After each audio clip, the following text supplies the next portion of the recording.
Salam saudara-saudara yang kekasih di dalam Tuhan Yesus Kristus. Kita bertemu lagi di dalam renungan firman Tuhan pada hari ini bersama saya Guru Injil Artongai. Sebelum kita membaca firman Tuhan dan merenungkannya, marilah kita memohon pertolongan Tuhan, kita berdoa.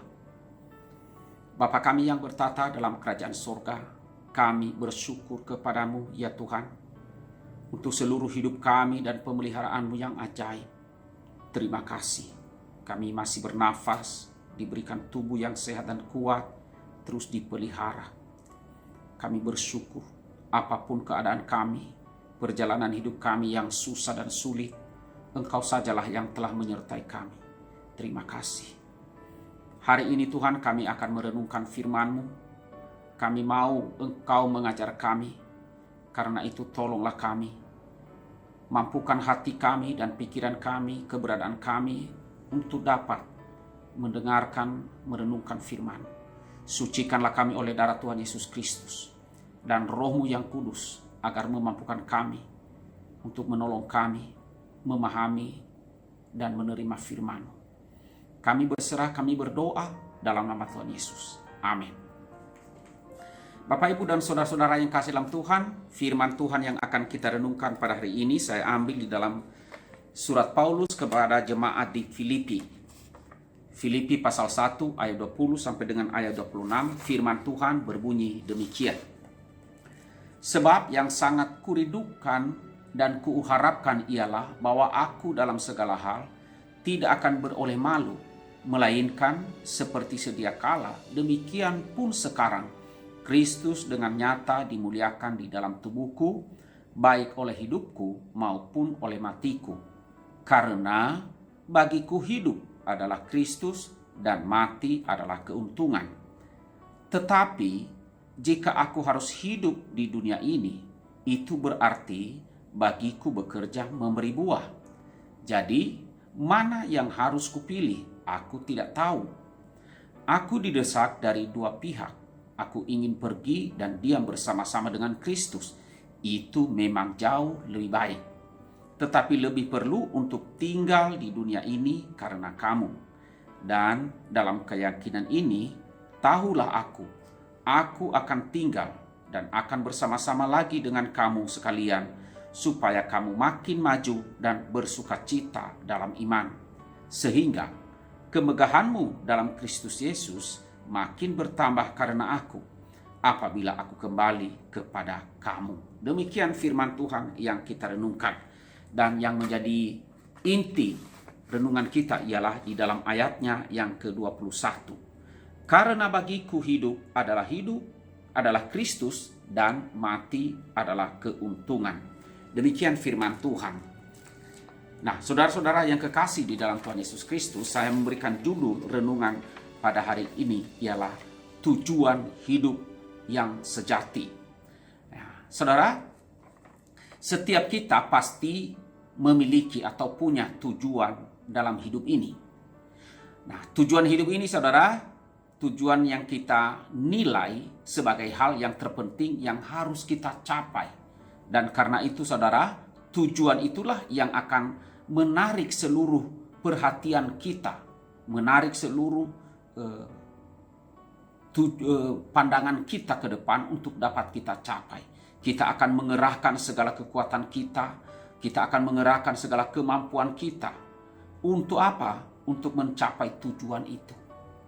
Nah, kesulitan apapun tidak akan menghalangi kita atau tidak akan mengurangi niat kita untuk memperjuangkan tujuan yang akan kita capai.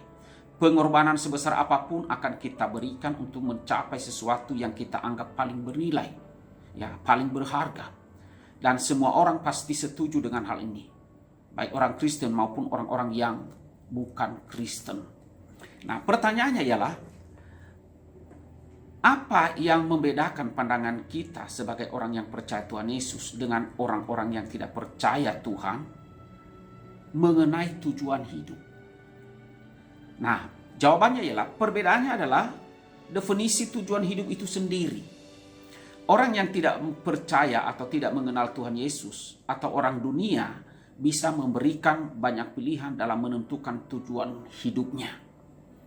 Ada yang menjadikan tujuan hidupnya ialah harta dan kekuasaan sebagai tujuannya. Ada juga yang menjadikan prestasi dan karir sebagai tujuan utama dalam hidupnya. Atau ada juga yang menjadikan popularitas sebagai tujuan hidup. Jadi dunia ini memberikan nilai yang tertinggi pada hal-hal tersebut.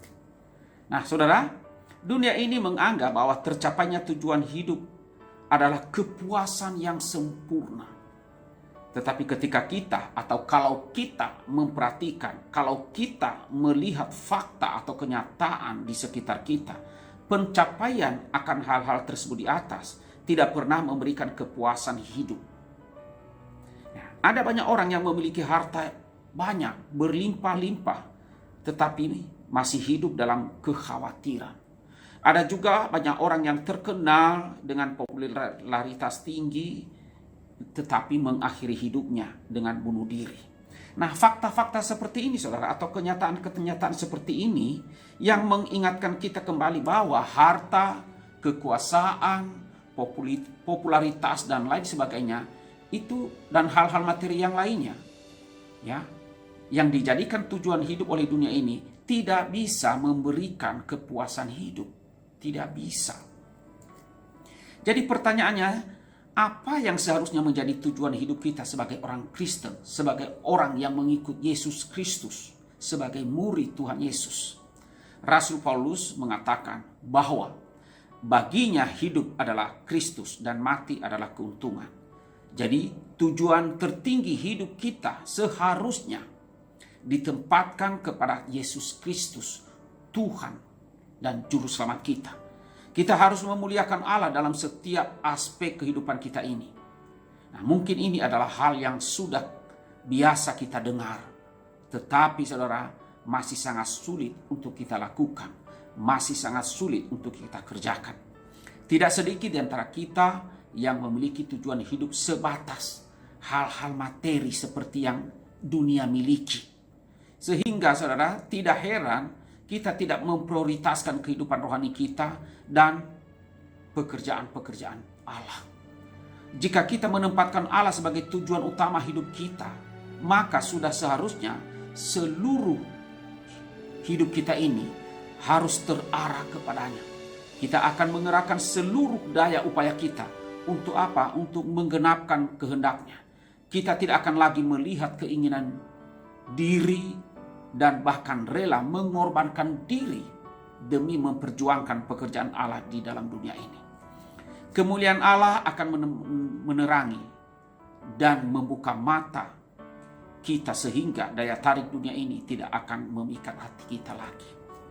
Nah, karena itu saudara, sebagai orang yang percaya kepada Tuhan Yesus Kristus, marilah kita mengoreksi diri. Apakah Allah atau Tuhan kita Yesus Kristus benar-benar sudah menjadi tujuan hidup kita yang utama? Apakah kehendak Allah atau melakukan firman Allah sudah menjadi nilai tertinggi yang selalu kita prioritaskan untuk kita lakukan, untuk kita praktekkan dalam hidup ini? Nah saudara, marilah kita merenungkannya. Dan mari kita mengoreksi diri agar terjadi perubahan dalam hidup kita. Demikian renungan pada pagi hari ini. Amin. Mari kita berdoa.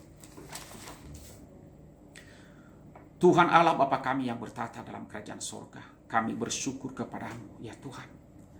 Engkau memberikan firman-Mu kepada kami untuk terus-menerus menerangi hati kami, menerangi pikiran kami, menerangi hidup kami.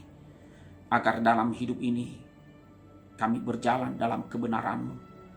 Kami berjalan dalam kehendak-Mu. Dan pada hari ini Engkau mengajari kami akan tujuan hidup yang kekal, tujuan hidup yang utama dalam hidup ini. Bukanlah harta dunia ini ataupun kemewahan dunia ini. Tetapi tujuan hidup yang sejati adalah Tuhan Yesus Kristus sendiri. Hidup bagi Tuhan. Hidup melakukan firman Tuhan. Hidup memikirkan perkara-perkara surgawi. Hidup melakukan kehendak Tuhan. Menjalankan firman Tuhan tiap-tiap hari. Karena itu kami mohon tolonglah kami ya Tuhan. Oleh karena seringkali kami ditarik oleh daya tarik dunia ini.